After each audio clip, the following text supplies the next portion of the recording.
Holy shit. I was watching a few videos online and seeing how tires were just exploding. And that's why I always tell people how important it is to make sure the tires are proper. Again, it's McNeil from Automotive. Just watch a couple of those clips and then I'll be right back. Enjoy. A car tire can suddenly explode. This guy in Maryland is lucky to be alive. And watch what happens to this guy when he fills up a tire in the back of his pickup truck.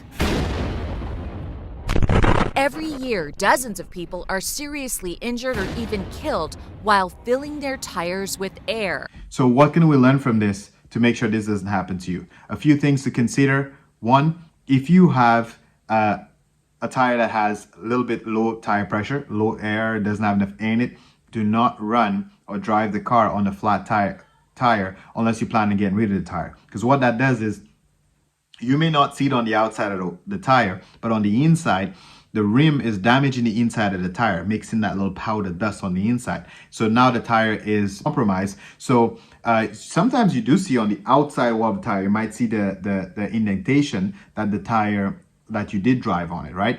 But sometimes you don't see it, it's on the inside. So you will damage a tire if you drive on it with low tire pressure. Don't do that. And if you do, you need to replace that tire because if you don't, when you put air in it, it can blow up just like those videos you just watched. Number two, if you notice your tire have any bubbles on the outside wall, on the edges or so forth, do not inflate it. It can explode. Number three, if you have to patch your tire, whether you're doing it yourself or if you're an auto repair guy and somebody come to your shop, even if they're going to pay 20 bucks, 30 bucks, doesn't really matter what they're going to pay you.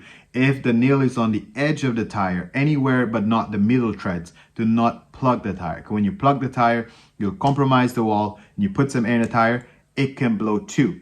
If your tire is more than, I believe the industry standard is 6 years. Normally 6 years, in my experience, is good enough. Like, you know, you use your tires between dry rotting and the wear and tear. Like, you shouldn't be using those tires too long, even if you think you have a little bit more tread on it, okay? The other thing you want to look out for is all of those cracks on the tire. If your tire have any signs of cracks on it, do not inflate the tires, get them replaced. If a guy come to your shop and he's trying to tell you put some air for him and you look and you see those tires are cracked, do not inflate them. Just have him replace it or tell him he got to take it somewhere else, because you do not want to be responsible for your mechanic flipping when this tire explode, okay?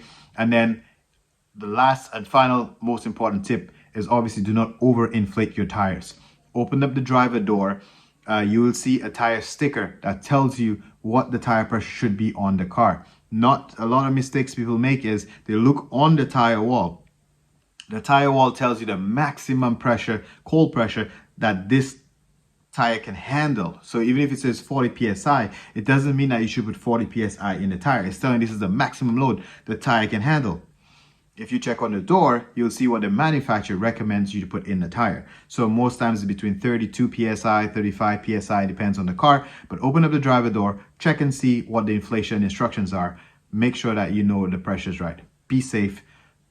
You could do some serious damage with those tires. Okay, guys? Be careful and be safe out there. Peace.